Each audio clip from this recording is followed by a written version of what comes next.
Thank you for listening to this PodcastOne Sportsnet production, available on Apple Podcasts and PodcastOne.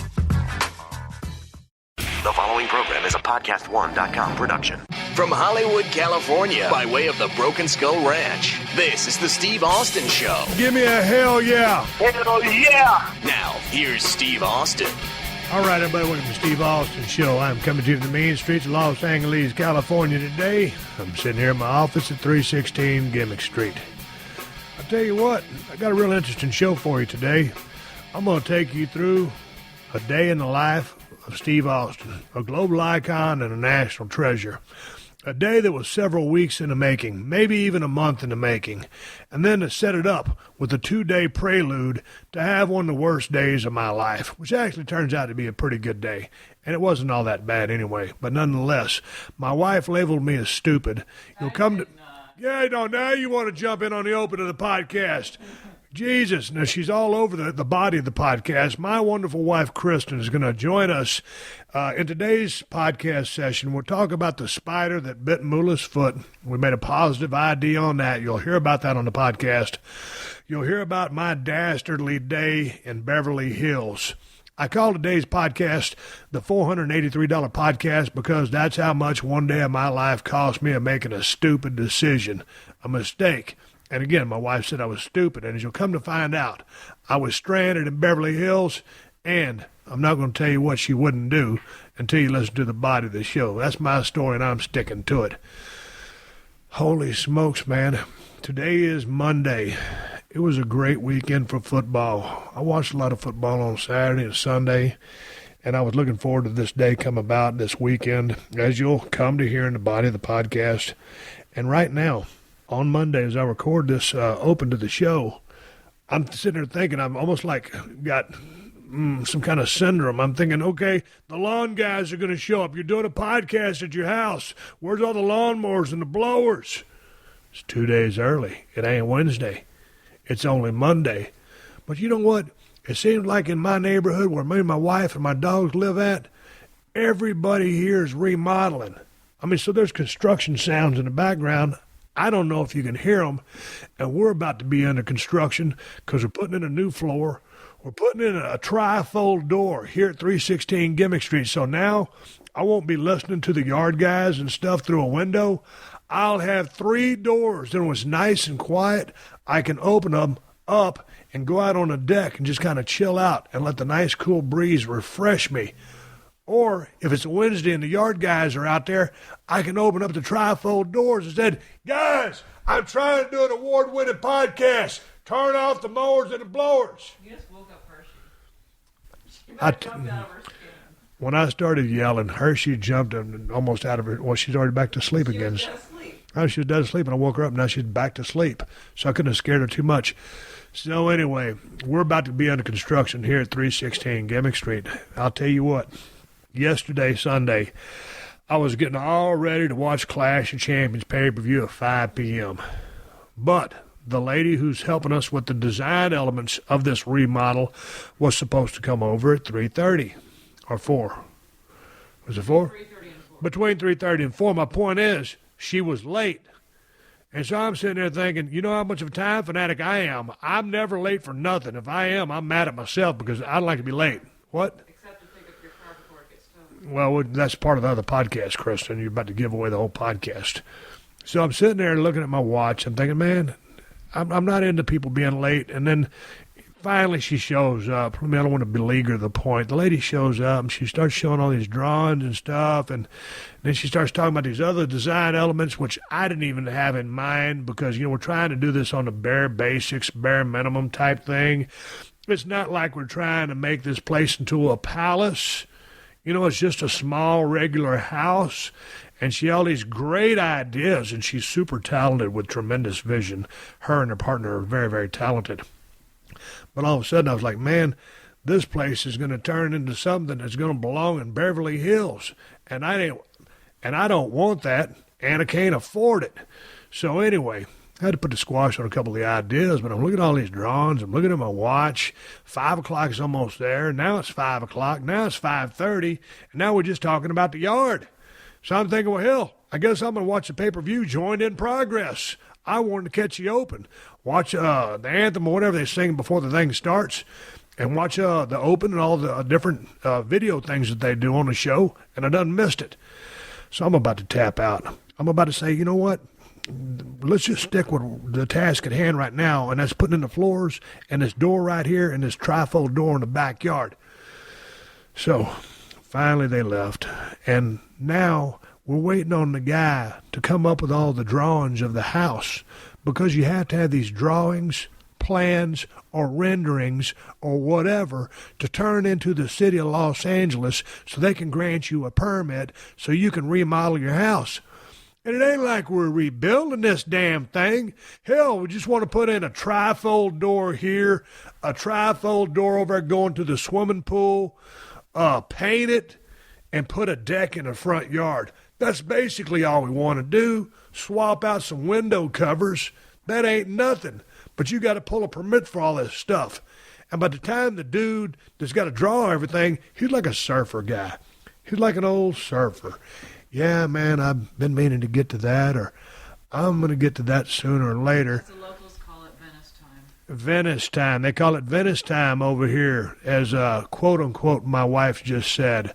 We're in Marina Del Rey. Marina Del Rey and Venice are damn near the same thing. They're just back up right next to each other. So, you know, I'm 51 years old. Believe it or not, I ain't never remodeled nothing in my whole life. I bought a couple houses here and there, but I ain't never remodeled nothing.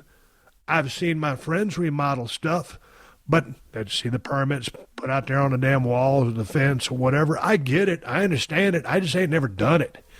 And so it's a real pain in the neck, if you know what I mean. So between that going on, we're getting ready to try to make a trip to Sparks, Nevada to go see my brother-in-law. We're going to leave on Wednesday after we have a meeting down there and go talk beer with El Segundo Brewing Company. El Segundo Brewing Company, Broken Skull IPA, the best IPA in the United States of America. It's available all over California. Let me jump off that plug and go back to my story. So I figured, since it's Monday right now, Tuesday I'm going to do a podcast for Thursday. Wednesday I got a meeting, and then we're going to leave Wednesday at noon to haul ass to Reno, Nevada to see my brother-in-law and just to visit and catch up. Well, then my RV guy calls, and he says, Steve, the generator on the RV ain't working. Your carburetor's gone bad. We need a new one. I got an Onan generator on that camper of ours, and the Onan generator runs the air conditioner in the back of the coach. We kind of need that air conditioner because we've got 2 dogs. And if you're just driving the thing, if you're riding shotgun like my wife is, navigating, you're fine and dandy. But if you're back there in the box, it gets kind of hot. Your refrigerator can run off LP, propane, whatever they call it. That's all fine and dandy. But if you're going to go down the road and you basically headed in the desert, you kind of need some air conditioning up in that mug. So I said, well, is there any way you can get that thing fixed by tomorrow? He said he's already on it. He's got a carburetor coming and going to try to put the carburetor on my damn RV so the dogs ain't sweating bullets back there with Moolah and her spider bite. And you'll hear about the spider bite and the spider that bit her in the podcast. But anyway, that's all I got going on over here. I cut this podcast with my wife about 2 hours ago. Had a good time talking to her because normally we don't talk, and she won't ever be a guest on my podcast. So this is almost like therapy for us. I'm kidding. Me and my wife talked all the time. That was a joke. It wasn't a very funny joke, but nonetheless. Kristin, we talk all the time, don't we? Yes, we do. She said, yes, we do. End of story.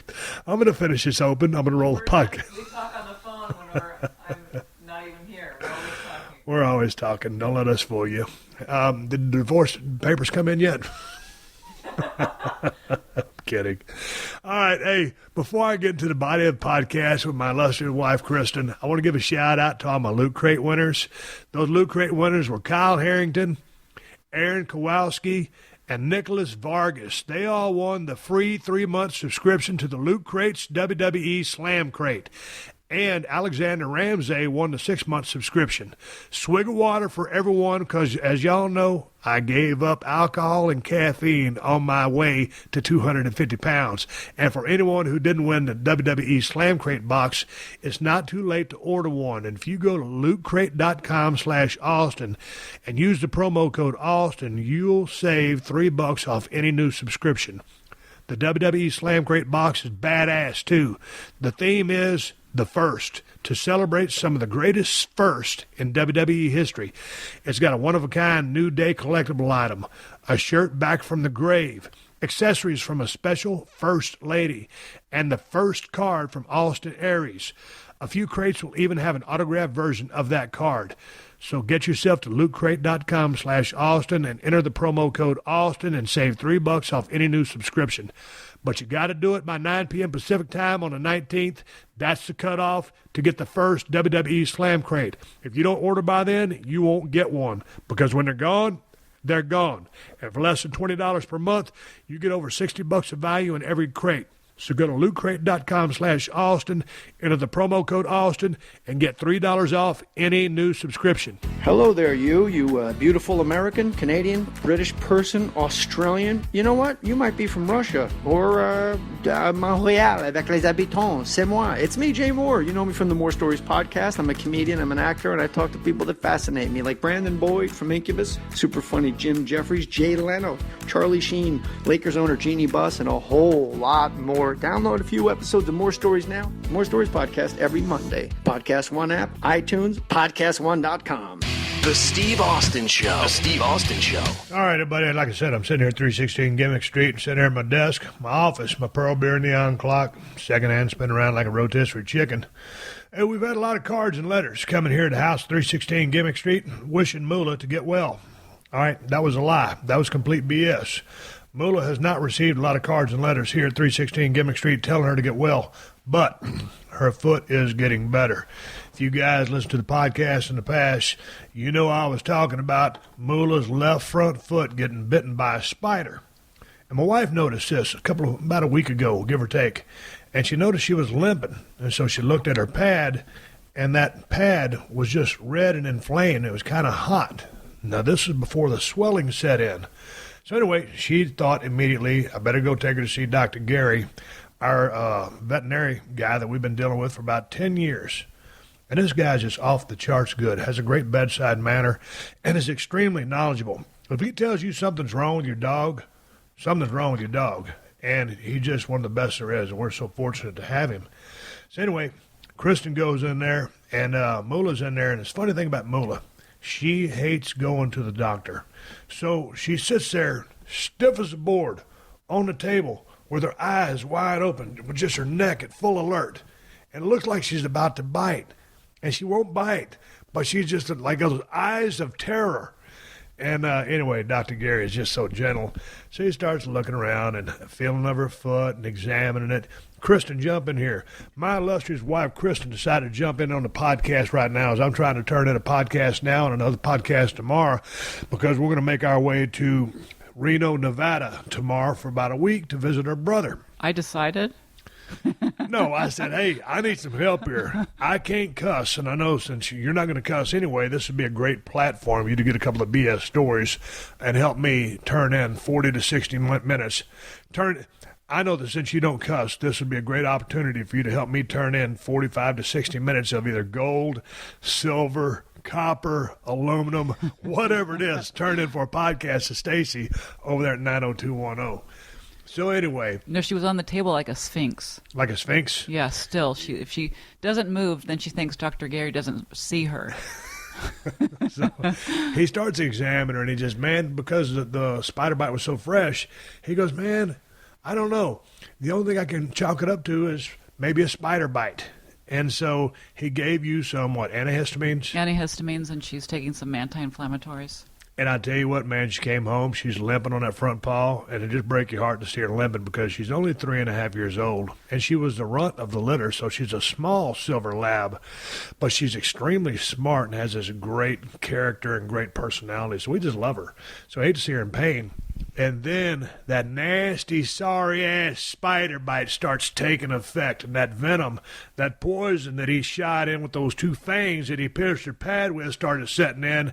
And, man, her pad just blew up. It's like it multiplied in size twice. Did you post a picture of that spider? No, I didn't post a picture of the spider. I'm about to get to the spider because we were wondering what kind of spider it was that got Moolah. So it turns out, like I said on the podcast earlier, there was a spider out there in the driveway, and I crushed it with the bucket that I used to pick up the dog mess. And the spider was kind of mean-looking, and it kind of had a red back. And I told you about this. Yeah. I told you, I said, man, I killed a mean-looking little spider out there. I wasn't going to kill him, but I figured, you know what, he might bite the dog, so I'm going to kill him. So I crushed his ass, and I told you what it looked like. So anyway. Well, 2 days later, I spotted one inside the house. So what'd you do? Strangled him. No, so you killed him. Of course I did. So you killed him, but you noted about the spider as well. So then we just I took a picture of him so we could look him up. Yeah, so we looked him up. We just looked at spiders of California, whatever. He's hairy and ugly. And he's kind of got an orange back. And that was the same one that I described to Kristin. She killed one inside the house. So it turns back to cut through all the BS, cut through all the chase. Moolah, and I'm on venomouspiders.net. Moolah was bitten 100% conclusive by a redback jumping spider.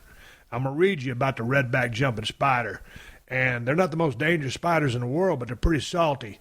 Here goes. Redback jumping spiders are common in California. We live in L.A. Hello. It's one of the most often encountered jumping spiders in North America. Before I continue to read, why has this damn thing got to jump everywhere, Kristin? Why can't it just walk? Should I buy it a pogo stick? What's the deal? Do I need to get the pole vault so I can get to where it's going? Some spiders, Kristin, as I came to read, are like, they're not like flyers, they're floaters. They're balloon. Just getting in a big breeze, they'll just kind of glide and let the breeze carry them places. But anyway, back to the redback jumping spider. Many people believe that the redback jumping spider is particularly dangerous to humans due to its red back, which is definitely not the case. The name Johnson jumper has been suggested as an alternative, as it is a jumping spider. The name is probably less confusing. Habitat. Redback jumping spiders prefer to stay in their tubular, silky nests beneath debris, wood, or anywhere undisturbed on the ground. Since a redback jumping spider is a sight hunter, it stays in its nest during days and when the conditions for seeing prey are poor. What does it eat? I'm glad you asked that, Kristin. That was a perfectly timed question. Hey, I'm getting good at this podcast. You need to start your own show. The Kristin Austin Podcast. Yeah. Diet. They eat prey almost up to their own size. The average size of their prey is, however, about half their own size. They feed on a number of different invertebrates, such as caterpillars, moths, and flies. They also eat spiders, most in the form of the larger females eating males. Appearance. Jumping spiders are hairy and grow to approximately 3/4 of an inch in length. The size of individual spiders shows great variability. The back of a jumping spider is distinctly red with a black strip if it is female. The rest of the body is usually entirely black. Now, the bites. The bite, Kristin, from a redback jumping spider is not fatal. The bites results in swelling and pain at the bite site, especially on a little paw like Moolah. The pain and swelling usually lasts for several days. Some people experience other symptoms as well from a redback jumping spider bite. And the spider belongs to the Salticidae family. I don't care what family it belongs to. The jumping spider is not considered as dangerous as many other spiders since its venom is not as toxic as, for instance, the venom of black widows. Bacterial infections around the site of a wound should, however, be avoided at all costs. The redback jumping spider is going to live to be about a year or two. Well, they live not in our house. Hey, if we see one, we're sight hunters too, redback jumping spider. And said, let me send a notice out here and open up the window out here. So I talked to the courtyard. I'm serving notice to every redback jumping spider on this premise, on this property. I own 50% of this, but my wife owns the other 50%. So on behalf of our 100% combined, you never know, we might get divorced. On behalf of our 100% combined ownership of this part of planet Earth, I hereby forbid any redback jumping spiders to squat on said premise. You either pay rent, you work, you mow the yard, wash the car. I don't care, but you got to do something, and you cannot bite my dogs. That's a little history on the redback jumping spider, Kristen. Well, I was just thinking, remember when we lived in Malibu and we caught that black widow? Yeah. Molly, we named her. Yep. And we kept her for, 2 or 3 years? We had a black widow in a damn plastic. It was a big-ass plastic thing, so, it was living a nice life. That spider, by the time we got And I bought it crickets every week. Oh, yeah. Kristen would go to the pet store and buy crickets to feed the damn thing. Here's the thing. As green or you're like a vegetarian, I can't believe that you would go buy a cricket and feed it to a black widow. Did that not go against any grain of your fiber about not hurting other animals? I'm not much of a cricket person. Yeah, the crickets, if they start rubbing their legs together and make a bunch of noise, sometimes I can get on your nerves. Yeah. Sometimes when you're out in the woods, they make too much noise. And they're kind of like roaches. Yeah, I'm not really fond of the crickets myself either. Locusts. I'm not really fond about a locust either. The noisy insects tend to bother me. Yeah, but go back to Molly. Okay, so back to Molly. So we had this black widow spider when we lived in Malibu, and we captured it. And we put in this little plastic aquarium gimmick. And so we put some little foliage in there. We put some, we had like a water cap full of water. Yeah. We had everything. I was going to build a little jungle gym in there for the damn thing so I could get exercise. Well, they don't really move too much. No, they don't. And they're fine with that. Yeah. I could have the, I could be like a black widow spider. Just don't move a whole lot. But I got to go to the gym and work out so I don't get fat. But we had this black widow spider. We gave that thing to someone, didn't we? My friend Al. Yeah, we gave him to Al. So that's spider. He had a tarantula, and he just added Molly to his collection. So anyway, we gave Molly the black widow spider away. She was the biggest black widow you've ever seen, too. I even showed the Terminex guy. He could not believe the size. Man, if we'd have kept that spider any longer and it had got big enough, I would have sent it down to my taxidermist, had it mounted. We would have put it over the damn fireplace. Yeah. But anyway, enough about Molly the spider. For those of you that asked about Moolah, she's doing fine now. She's playing now. She's still on she finished the last course of medication yesterday. Yep, yesterday. So she finished her medication. Her pad is almost back to normal. She doesn't sell the wound anymore. She's not selling anymore. She kicked out and made a comeback. So that's the story about Molly. And Molly? So that's the story about Moolah. And talking about Molly, our former black widow spider. We could say we had a black widow spider as a pet. Yeah, we did. How would we define that black widow as a pet? Would we say it was loving, it was quiet, it never bothered us, it was, But with the trouble with that, we had a hard time cleaning its, his home because of all those weird. They have like a very strange web. And the web is like irregular cotton in shape. Yeah. Black widows don't make great webs, but I can say. We come from a Labrador. I had pit bulls back in the day, and Sam was our pit bull back in the day. But when my wife turned me on to the Labrador Retriever breed, when we first met, I fell in love with the Labs. So we used to throw in tennis balls and stuff like that. There was a couple times when my wife wasn't around, and I took Molly out of the cage to play, and I would throw the tennis ball, and Molly would never return the tennis ball. And to do the same thing with the newspaper, she wouldn't get anything. So she wasn't good at fetching. No. And I was talking with Ted one time. I said, Ted, I got this black widow spider.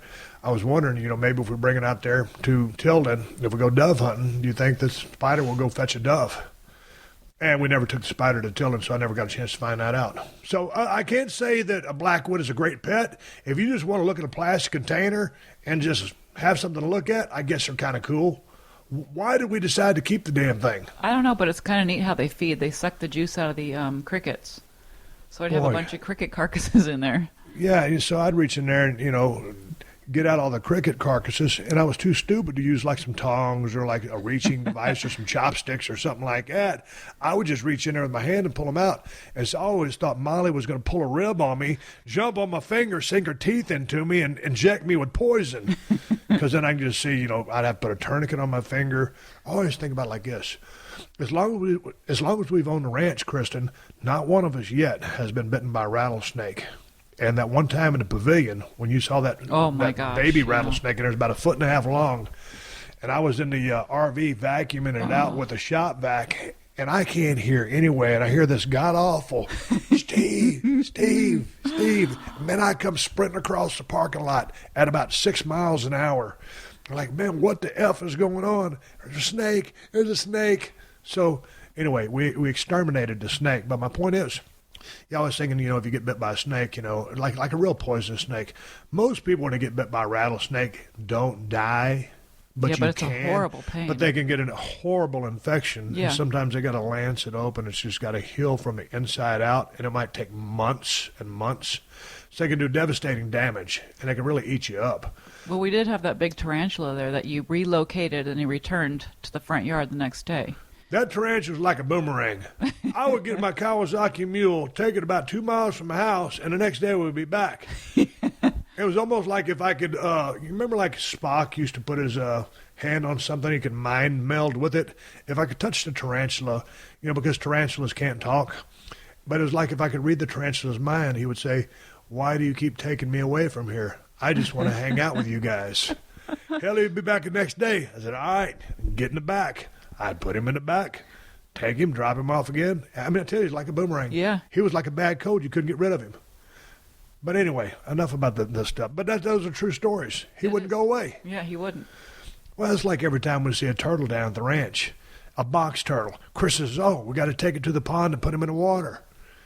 He's a box turtle. He didn't want to go in the water. I always see him you're in the always water. just throwing them in the water. They don't want to be in the water. They walk across the damn pasture to get places. Yeah, but there's a whole bunch of turtles in the water.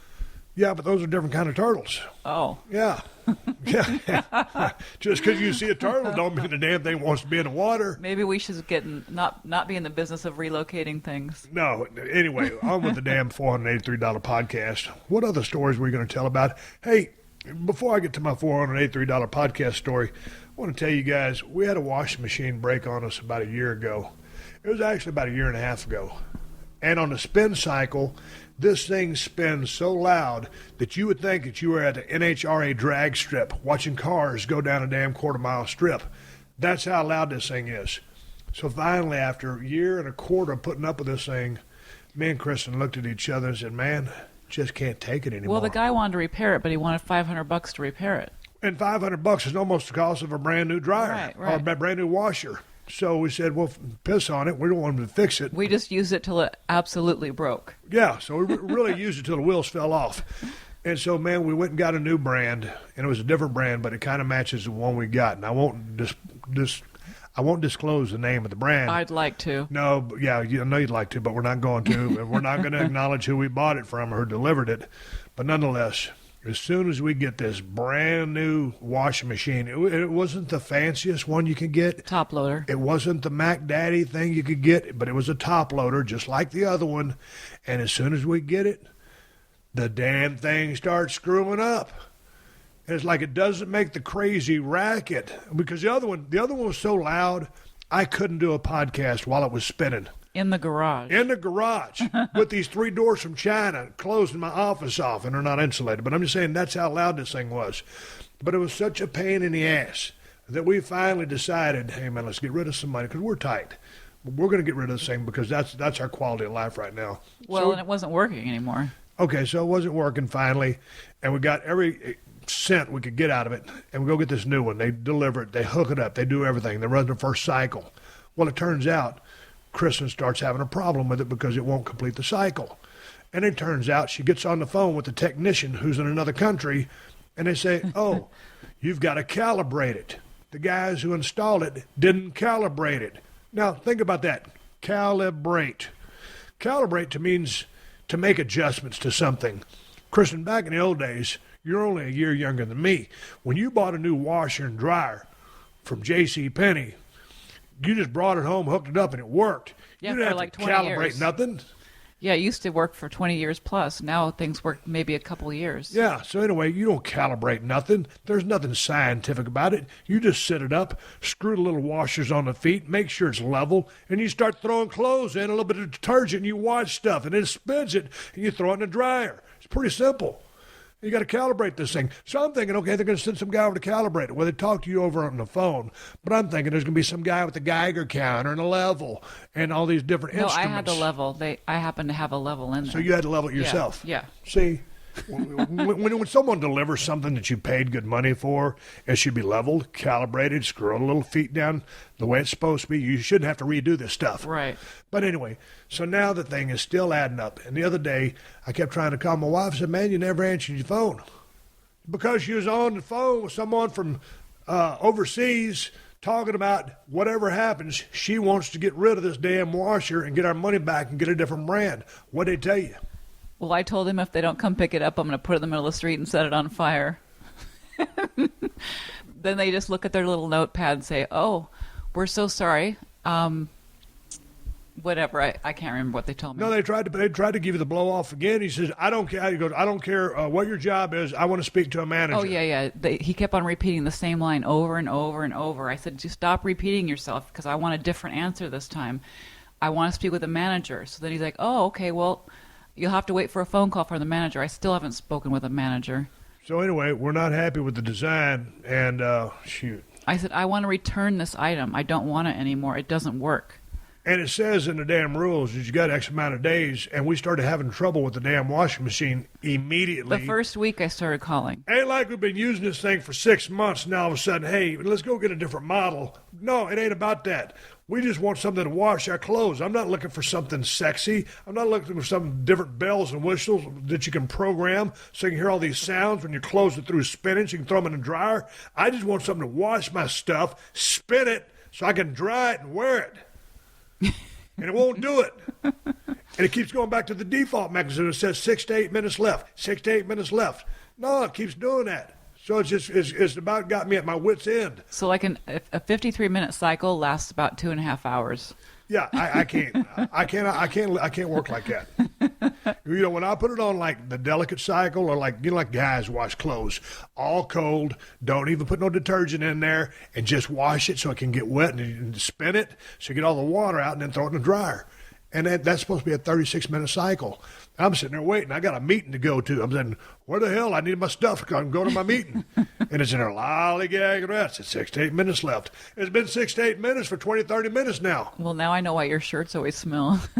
You didn't put soap in there. That was a load I put in where I just put my stuff that I wore to the gym into the stuff with the towels and just hit a dry cycle. I didn't wash it that time. But anyway, I digress. Getting out of my washing habits, I wouldn't recommend anybody do what I did. But it's lasted me 51 years, and now that I'm married to a wonderful wife who loves to wash clothes, so we're in a good place. What was before I get to the $483 podcast story, I wanted to ask you about what's up with your mother and QVC. She loves QVC. The other day I get over there, I open up her freezer, and there are 90 pot stickers in her freezer. 90. I said, Mom, where did all these pop stickers come from? Oh, honey, I was watching QVC, and they said they taste so good. I'm thinking, well, how do you buy something and you haven't tasted it? So then I had to throw those. I gave those away because she shouldn't be eating 90 pot stickers. Well, she's on a low-sodium diet. Yeah, she's on a low-sodium diet, and pot stickers are loaded with sodium. So then I get something in the mail. 25 veggie burgers. Mom, why did you buy me these veggie burgers? Of course, they talked her in. These people can talk anybody into anything. But what did your mother tell you about the 25 veggie burgers she sent you? She said they're delicious. You've got to try these. The people that call in swear by these veggie burgers. So I said, okay, Mom, no more stuff from the Home Shopping Club or the QVC.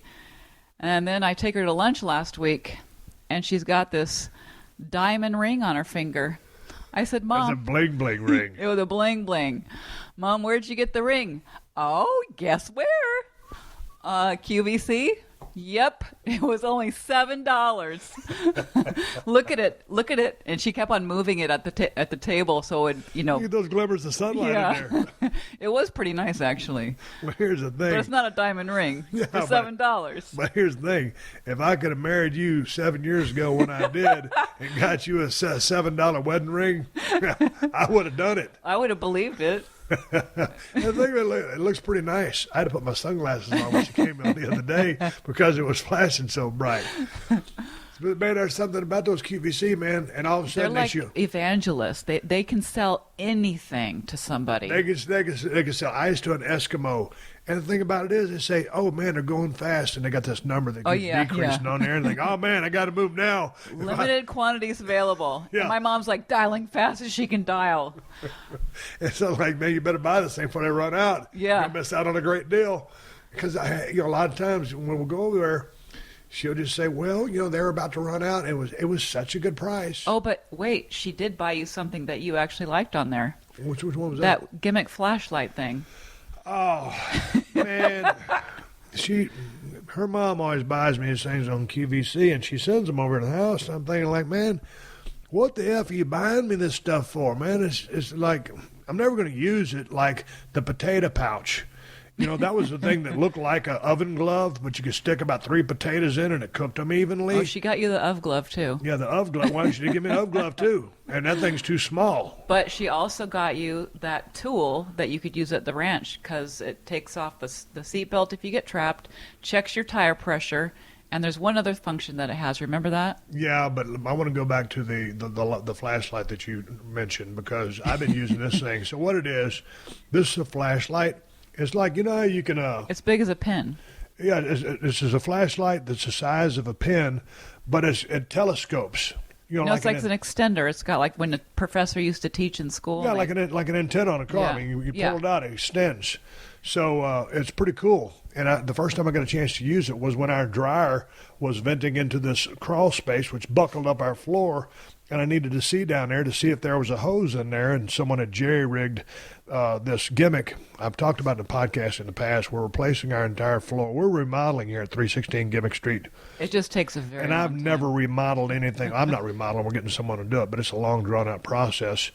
But the other day, after yelling at people for 4 weeks out there at the Broken Skull Challenge on a mountain in a desert, my voice was just shot. And I was like, I told Kristin, I said, man, I need to go get an appointment with the doctor. My throat's killing me. I just can't understand why I got a sore throat for 4 weeks. Maybe there's something wrong with me. And she goes, Steve, she pointed out the obvious. You've been yelling at people for 4 weeks, and then you do your podcast on the other 2 days of the week. So your voice probably just needs to rest. Well, that wasn't good enough for me. And I was about to go to an ear, nose, and throat doctor. And I said, you know what I'll do? I'll get the flashlight, the telescoping flashlight, and examine the back of my mouth. And, that thing that hangs down back there. So I put the flashlight in my mouth. It was pretty red. And in my subsequent checkups, Kristin, I might end up opening up an ENT, ear, nose, and throat shop here along with my podcast. But it turns out my throat was kind of inflamed and red. But now that I've rested my voice, I feel much better. So, Marlene, I don't know if you listen to the podcast or not, but I want to thank you for the telescoping flashlight, the potato pouch. But you can bend, too. Do what? That thing, you can bend it in any direction. Oh, yeah, you can bend it. You can bend it in any directions. So, I mean, if you had to use this thing to do anything, you can do it with it. And so I want to thank you, Marlene, for getting me that in a potato pouch and all the other little gimmicks that you've gotten me over the years. But please, once you get back to QVC, do not buy me anything else. And you know what? The other funny thing is that every Wednesday night, Mom, what you doing? I'm watching Cooking with David. And then she goes into her huge spiel about cooking with David, and I have to hear about it. Some person named David is on QVC cooking, talking people into buying pans, food, whatever else they don't need. That's what she watches every Wednesday and every Sunday, Cooking with David. Yeah, but she don't really cook. No. Maybe she's doing it vicariously through David. He must be one charismatic cook. Anyway, so what else did you have to get off your mind here, Kristin? Because I wanted to start talking about my $483 podcast, which still has me riled up and on edge because I spent $500 on something I didn't need to spend it on. Well, that whole topic makes me very upset. Why?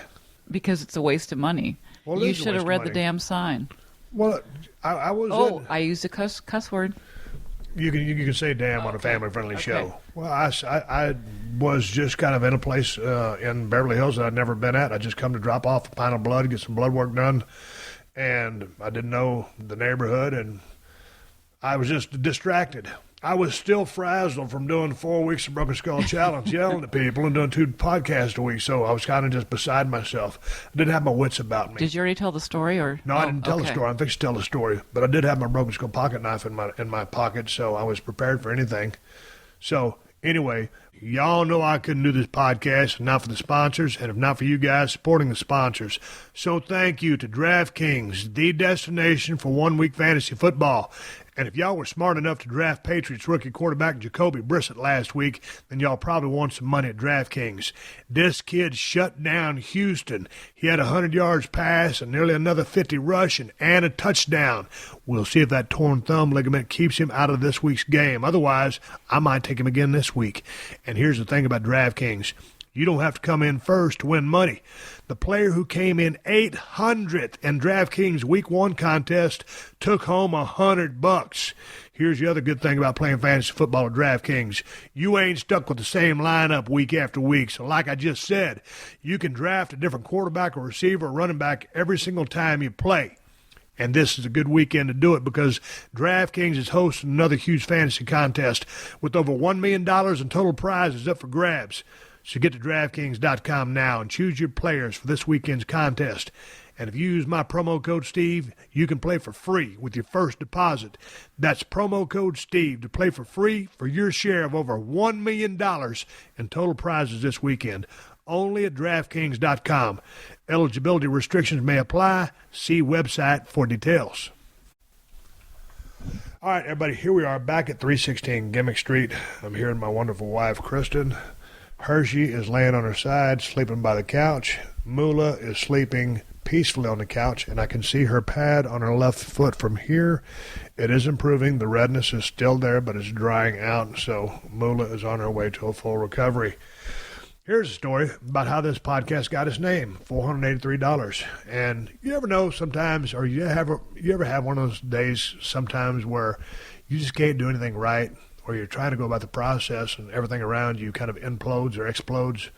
I had one of those days the other day, but it was a long time in the making. I'll go back to the start, and I'll fast forward and bring you back to my day that happened just the other day in Beverly Hills. A couple weeks back, I was filming Broken Skull Challenge. I was outside lifting weights. I noticed that there's something wrong with my left arm. I felt in my left elbow, and it was full of fluid.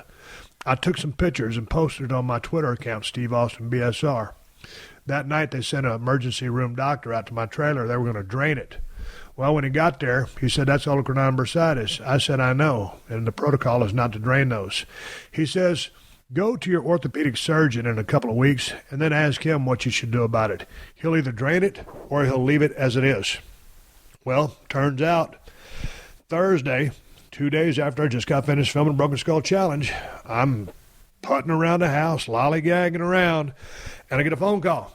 "Mr. Austin, yes, this is so-and-so at the Curlin Job Clinic. You had a 9:45 appointment this morning with Dr. Elatrash about your shoulder. Where are you?" I said, "Oh, man." I said, "You called on the home phone. I thought it was like an Amazon delivery or UPS or something. That's the only reason I answered it. They had our home phone number. I don't use that phone number. I don't listen to the voicemails on that phone number. All I use is my cell phone."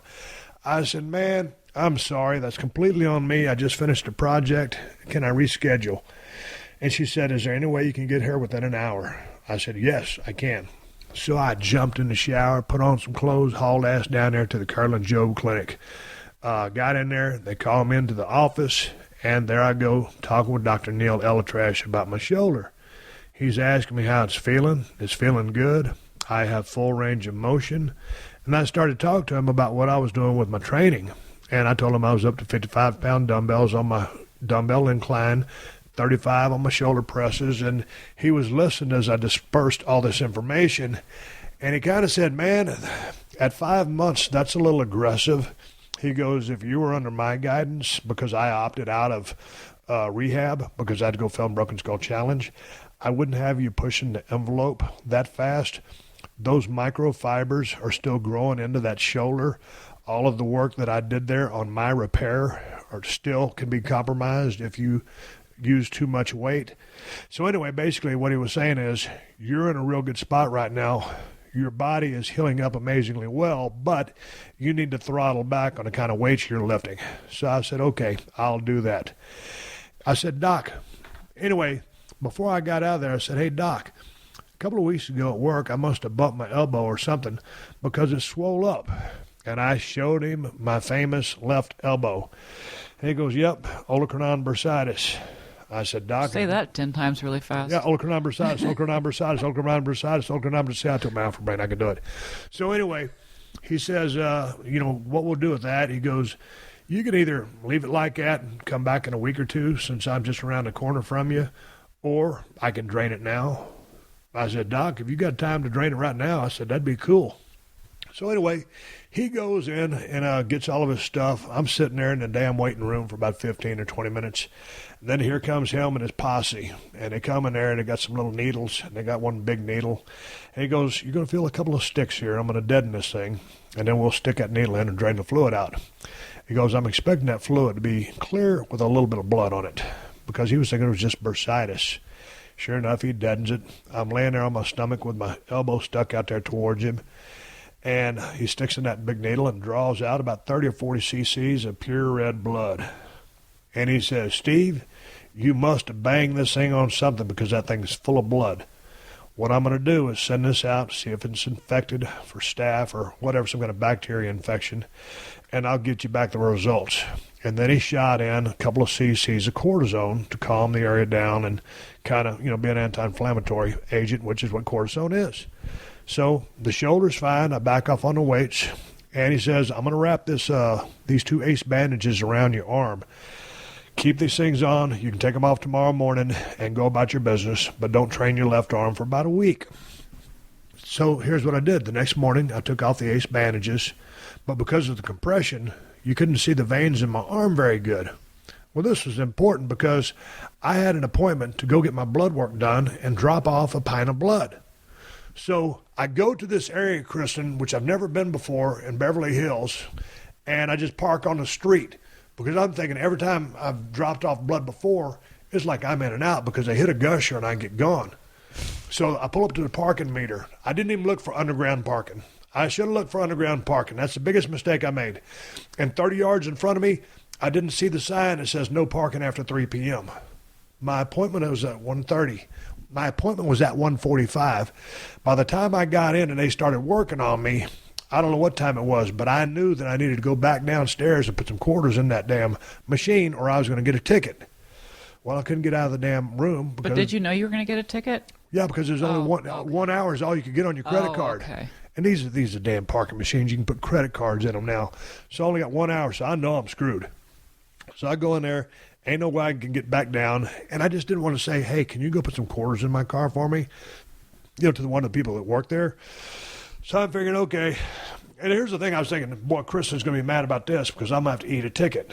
Yeah. Every time I get a parking ticket, which isn't real often, but often enough. Well, it's often enough. Okay, so it's often enough. That time I got one at rehab. More than 2 a year. Yeah, when I was at shoulder rehab, I got the one for parking on a damn meter. So anyway, I'm thinking, okay, I'll just eat the ticket. So anyway, finally, it was a bad day because normally when I give blood, I've got these garden hoses for veins, and they're very easy to find, and they hit a gusher every time.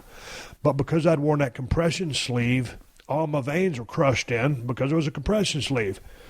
So the lady, who is wonderful at what she does, sticks one in my vein here, and she does the sample stuff for the blood samples, but other than that, it won't give out any blood. So then she hits me again on my right arm. She says, let's try that right arm.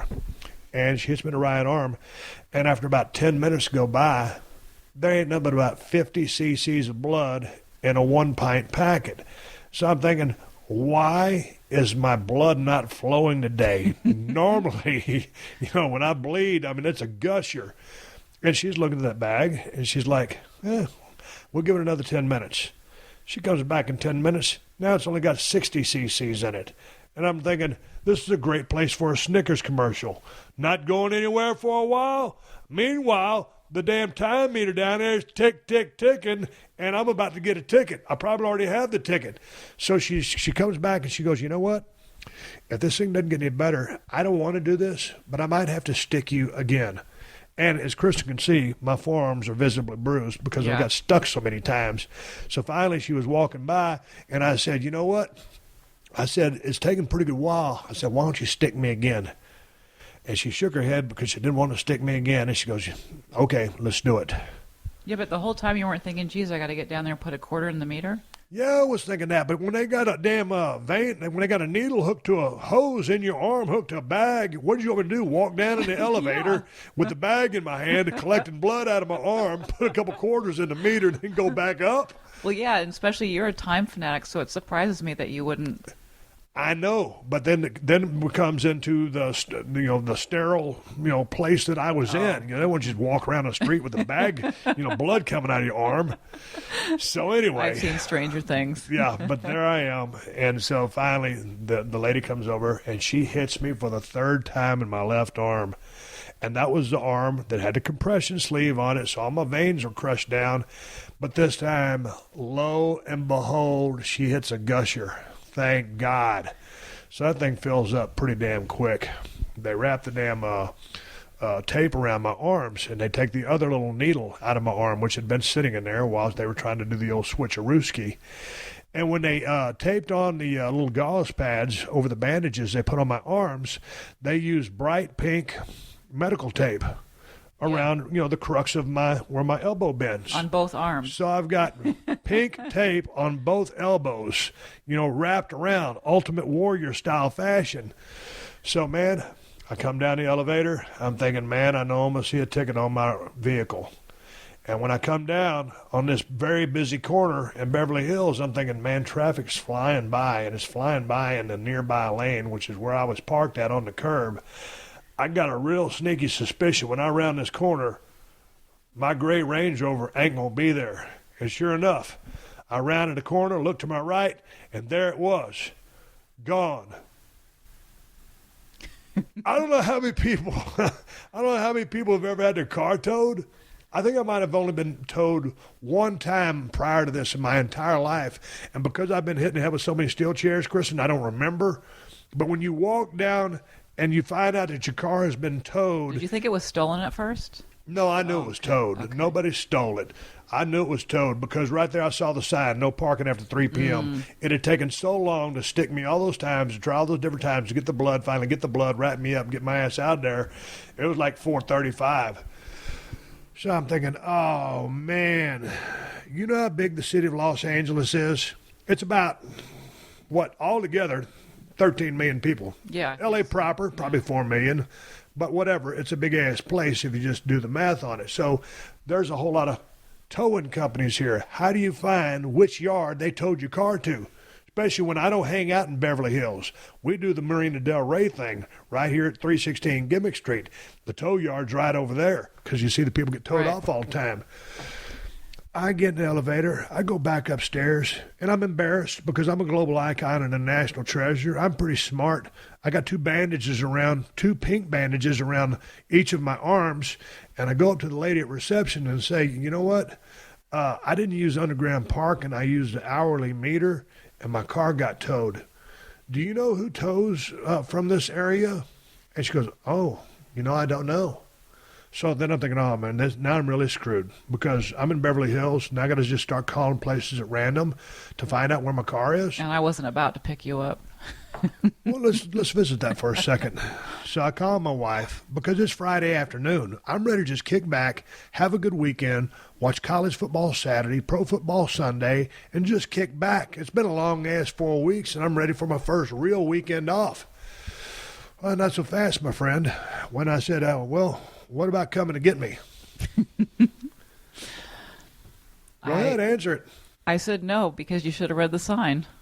My wife refused to pick me up on the streets of Beverly Hills because I was too stupid to read the signs. I always look at the signs wherever I park, and I always have enough money in the meter. So I'm thinking, well, okay. Hey, I'm a global icon and national treasure, but also got a broken skull pocket knife in my pocket. I got my billfold, my money clip, my credit cards in my pocket. I got a baseball cap on, some sunglasses. And you're hungry. I forgot about that. I got my camouflage shorts on. I ain't eaten since 7 a.m. in the morning.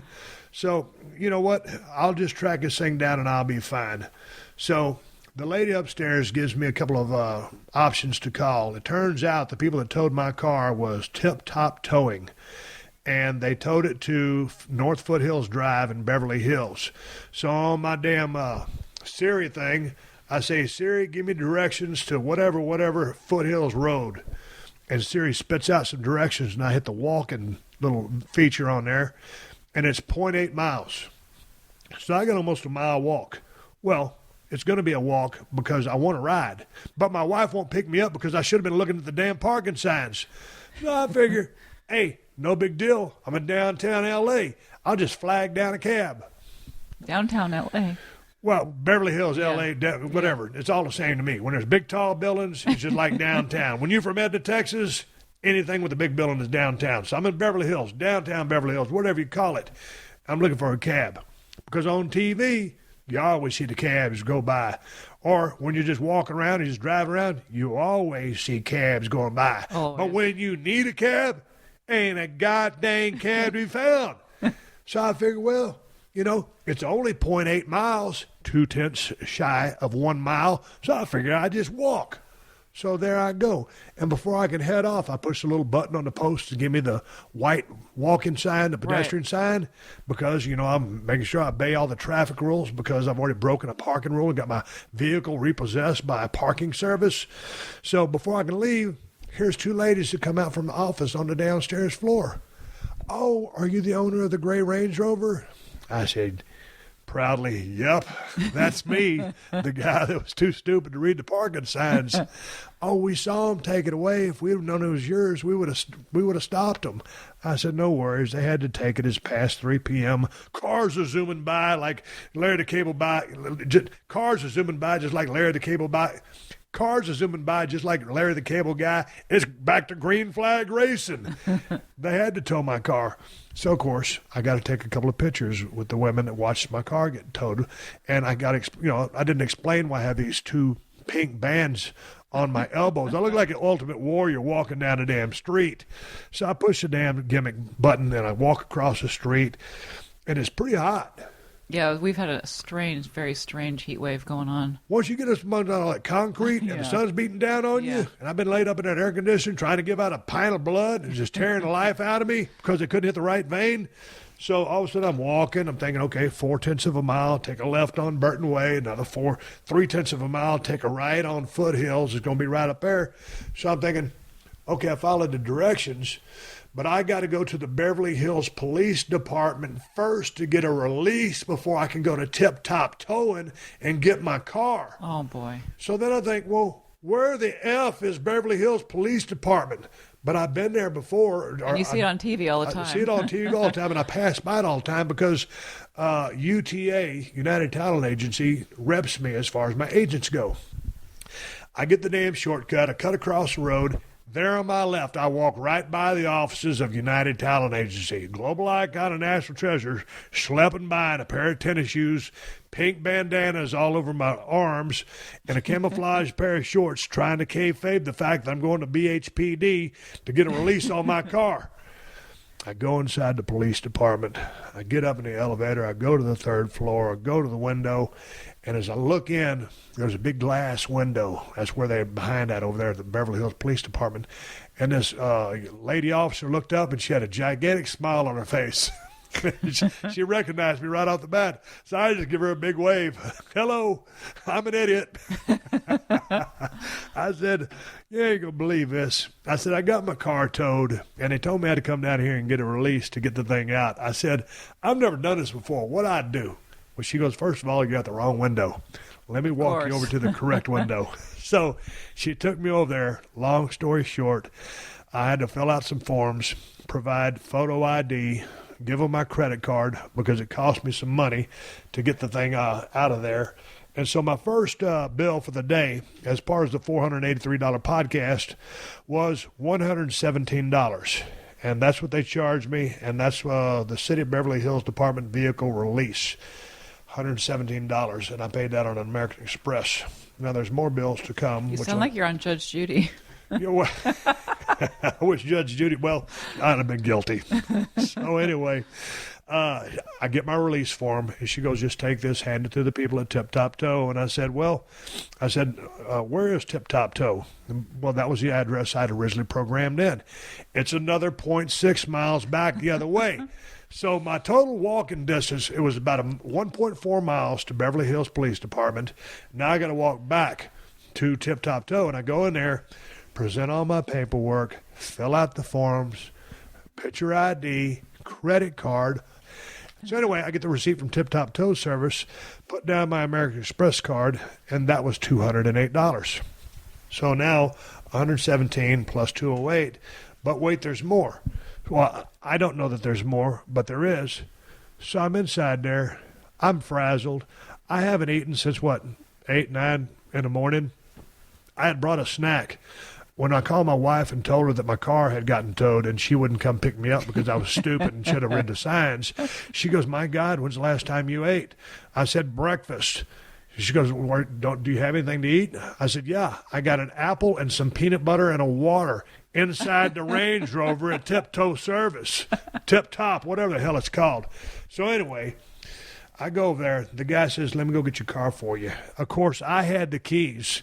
The keys were on my belt loop. I said, here's the keys. And he brings the car over.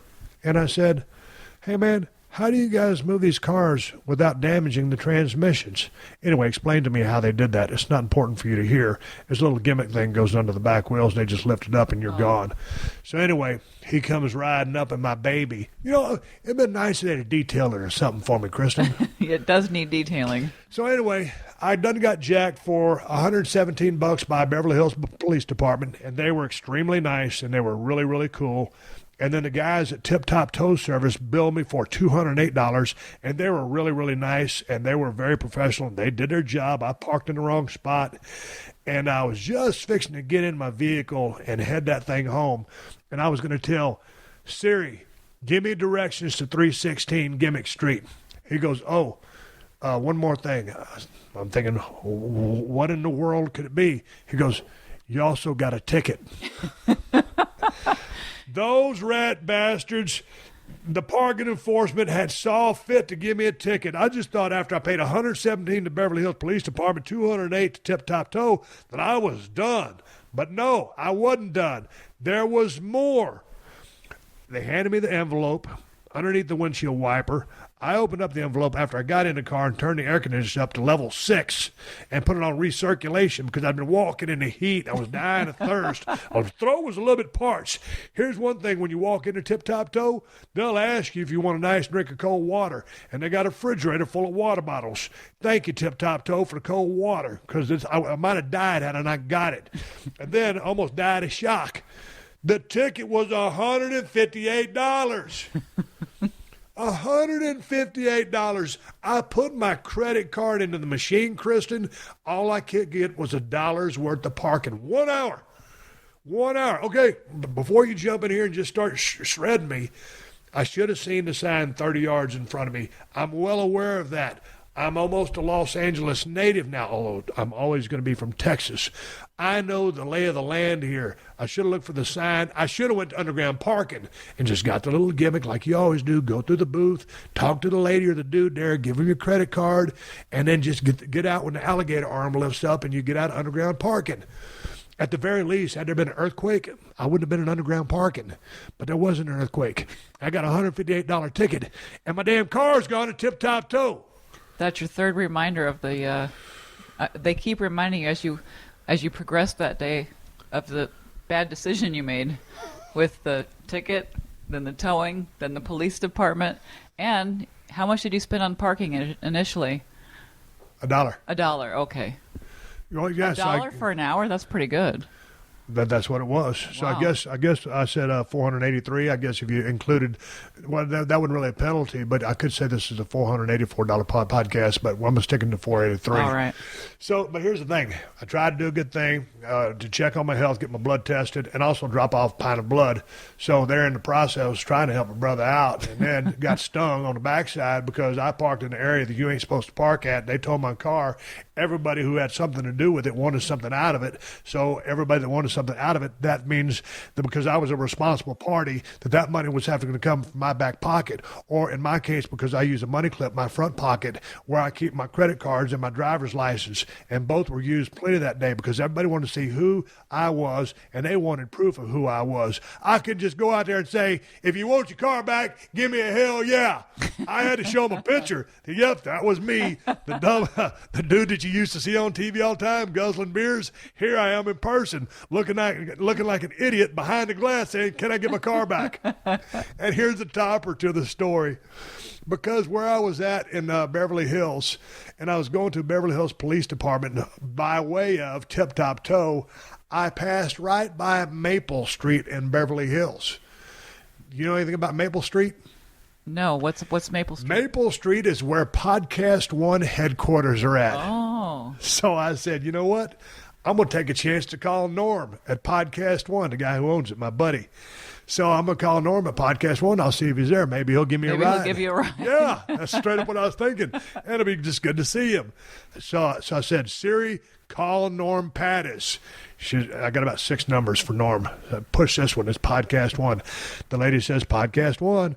I said, this is Steve Austin calling for Norm Pattis. The lady says, hang on, I'll see if I can get him. And she automatically hits his cell phone button. And I said, is he there in the office? Well, she didn't hear me say that. So all of a sudden, about a minute and a half later, Norm's phone is ringing, and I'm still walking. I said, hey, man, what's going on? He goes, oh, I'm just over here at the club in Newport Beach enjoying a beer. Boy, when he said he was enjoying a nice cold beer, and I was walking the streets of Beverly Hills, and I done put in about 3 miles of leg work, and he's having a beer on a Friday afternoon because he had a bust-ass hard week, and now he's celebrating, and he's smart enough to park in an area that they ain't going to take your car. And I was going to use him to give me a ride to Beverly Hills Police Department where I was going to get my release form. I said, man, you ain't going to believe this. I said, the reason I'm calling is because I'm walking right by your office right now because I was out there giving some blood, and then I parked in an area where they towed my car, so I was going to see if you'd give me a ride to the police department. And he goes, no. He goes, but go on in. Someone from PodcastOne can take you over there.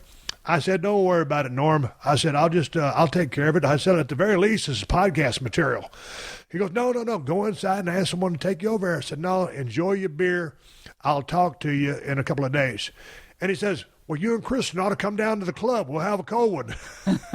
I said, man, I'm just going to enjoy the weekend and we'll have a cold one later. So it was just kind of like either salt in the wound or everything coming full circle that on my way through all this clustermuck of a day that I had to start off because I did something very stupid, I'm walking by my buddy's place, PodcastOne, and here I am talking about on the Steve Austin Show with my illustrious wife, Kristin, and we all started this thing about a conversation with Moolah and the redback jumping spider and QVC, and finally, how the $483 podcast came to be because I was a dumbass and parked in an area I wasn't supposed to park at, went through all the trials and tribulations of giving blood, going through all the due process of trying to get my vehicle back.